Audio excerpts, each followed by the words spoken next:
Stage 1 and Stage 2 tanks are pressed for flight. High flow engine purchase enabled.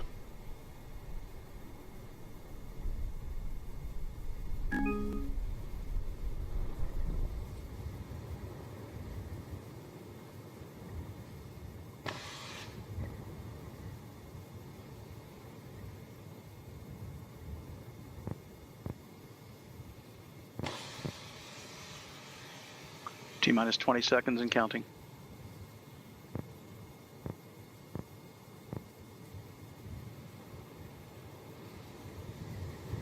Ten, 9, 8, 7, 6, 5, 4, 3, 2, 1. And we have liftoff.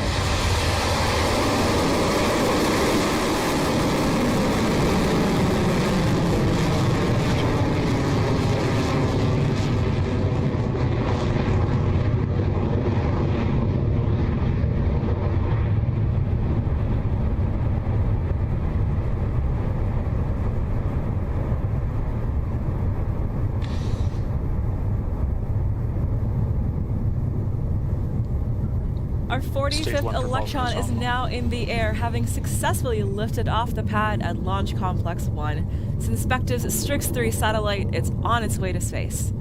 The next critical stage in Electron's flight is Max Q, or maximum aerodynamic pressure. This is when the vehicle's velocity is at its maximum and the vehicle experiences the most amount of mechanical stress. Let's listen in for the call from Mission Control for when Electron clears that stage of flight. Approaching Max Q.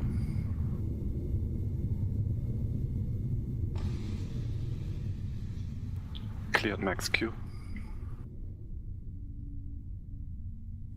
There we go. Electron has successfully passed through Max Q and at an altitude of just over 15 kilometers is well on its way to pass the Kármán line and enter space. The 9 sea-level Rutherford engines on the first stage are operating nominally, and we are approaching the next series of events in the mission. The first milestone after Max Q is MECO, or main engine cutoff, when those 9 engines throttle down before shutting down completely. This slows the vehicle down just a touch before the first and second stages separate, and once this is complete, the second stage space-optimized Rutherford engine ignites to take the payload and kickstage the rest of the way into orbit. These 3 events happen in quick succession, so let's keep an eye out and listen in for calls from Mission Control. Stand by for MECO in approximately 30 seconds.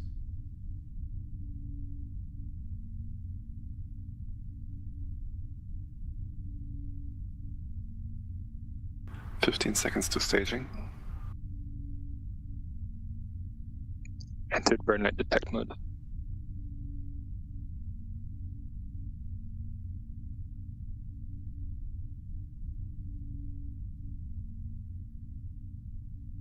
MECO confirmed. Operation success. Stage 2 ignition confirmed. Done, done, and done. And with that, we've confirmed MECO, stage separation, and ignition of the space-optimized Rutherford engine on the second stage. At this point, as Electron has cleared most of the Earth's atmosphere, it can also jettison the fairing, as it is no longer needed to protect the payload.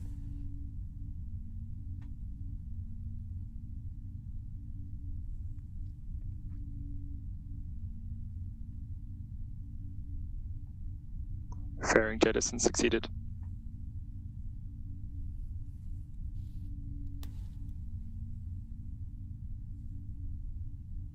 Guidance is nominal. Electron's fairing has now been ejected, with the 2 pieces falling away to burn up in Earth's atmosphere. Electron's second stage is continuing nominally on its way to orbit, carrying this inspective payload. The vehicle is currently at 132 kilometers altitude and reaching speeds of more than 9,000 kilometers an hour.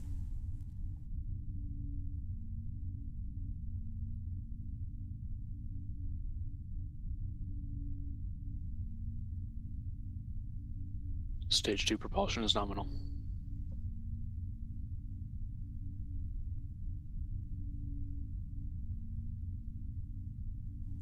Electron's second stage continues onto orbit now at just over 9,700 kilometers an hour and at an altitude of 155 kilometers. The nozzle is glowing bright as we hit T plus 4 and a bit minutes into the flight for the Owl night-long mission for SAR imaging company Synspective.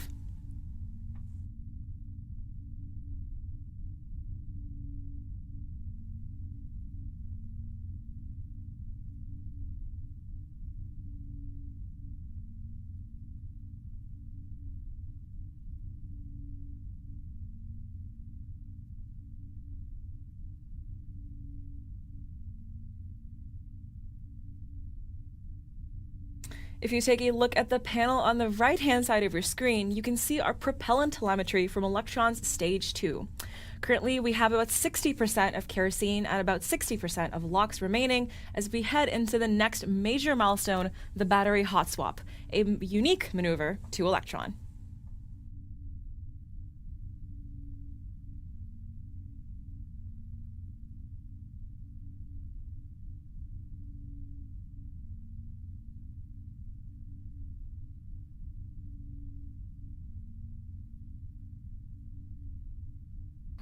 Guidance is nominal, 210 seconds remaining.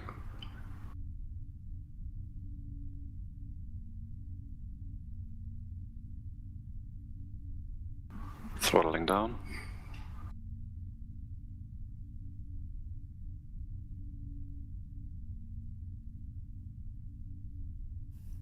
As I mentioned before, up next is a familiar mission milestone, the battery hot swap. This is where we take the depleted batteries powering the electric pump inside the second stage Rutherford engine and swap them out mid-flight for a fresh one to power us the rest of the way to orbit. If you watch closely, hopefully you'll catch the battery ejection and see it fall away from the stage. Keep an eye out for a silvery object on the right.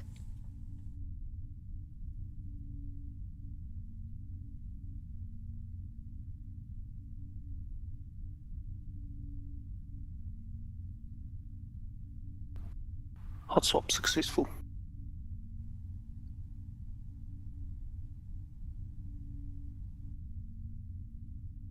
Stage 2 propulsion holding nominal. Battery jettison confirmed. And there we go, successful battery hot swap. Electron is now traveling at over 16,000 kilometers an hour and is at an altitude just over 200 kilometers. And with that hot swap completed, we are approaching second engine cutoff, or SECO. This is just a few minutes away, expected to occur at around T plus 9 minutes and 5 seconds.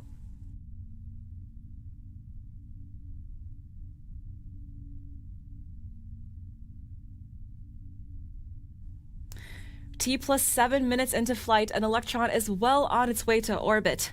The Stage 2 Rutherford engine is burning hot and bright with 25.8 kilonewtons of thrust being produced. The Rutherford engine, you may not have known, is named after famous New Zealand physicist Sir Ernest Rutherford, who pioneered many things, including being the first to split an atom.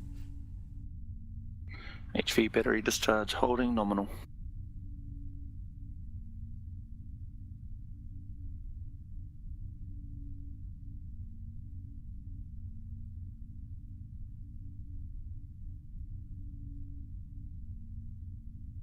If you take a look again at the right-hand side of your screen, you'll see Electron's Stage 2 and kick stage trajectory values tracking pretty closely to our estimates.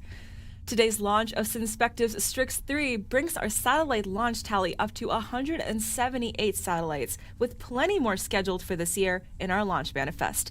This includes one coming up very soon from Launch Complex 2 in Virginia.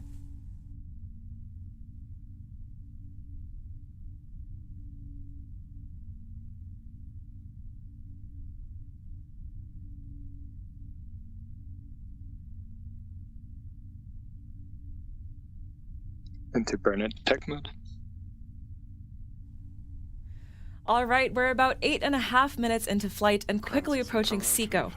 Much like Kumiko earlier, the Rutherford engine on Electron's second stage will throttle back and shut down ahead of kick stage separation following a few seconds later. We're standing by now with mission control for those milestones.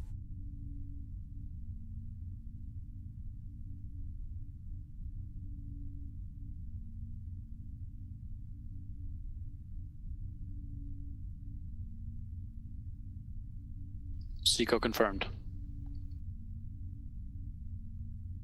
Stage 3 separation confirmed. Nominal transfer orbit achieved.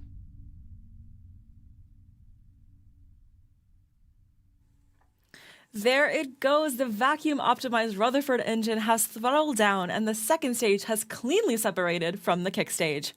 For the next 50 minutes or so, the kick stage will enter a coast phase until it reaches the apogee of its elliptical orbit, or the furthest distance it will be from Earth.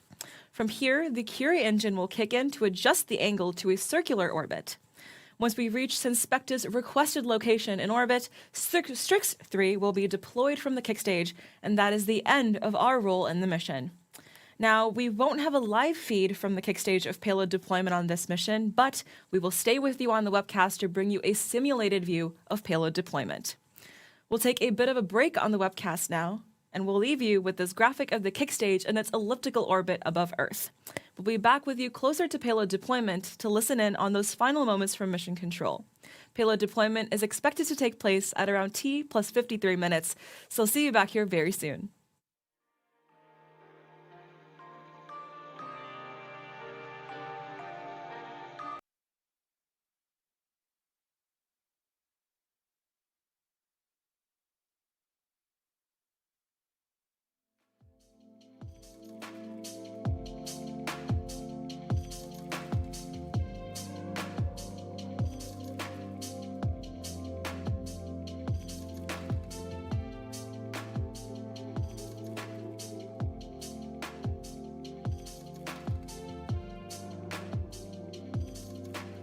Payload.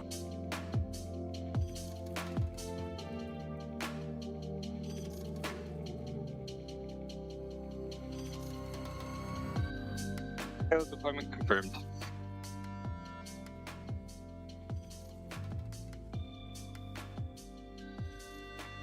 And there we have it. Synspecta's Strix 3 satellite has been successfully deployed from the kick stage.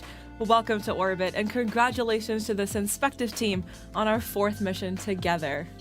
To everyone at home, thank you for tuning in to watch our 45th Electron launch. This is a short farewell, as we'll be back in just a few days for our next launch, a dedicated mission for the NRO from Launch Complex 2 in Virginia. Until then, this is Rocket Lab Mission Control signing off.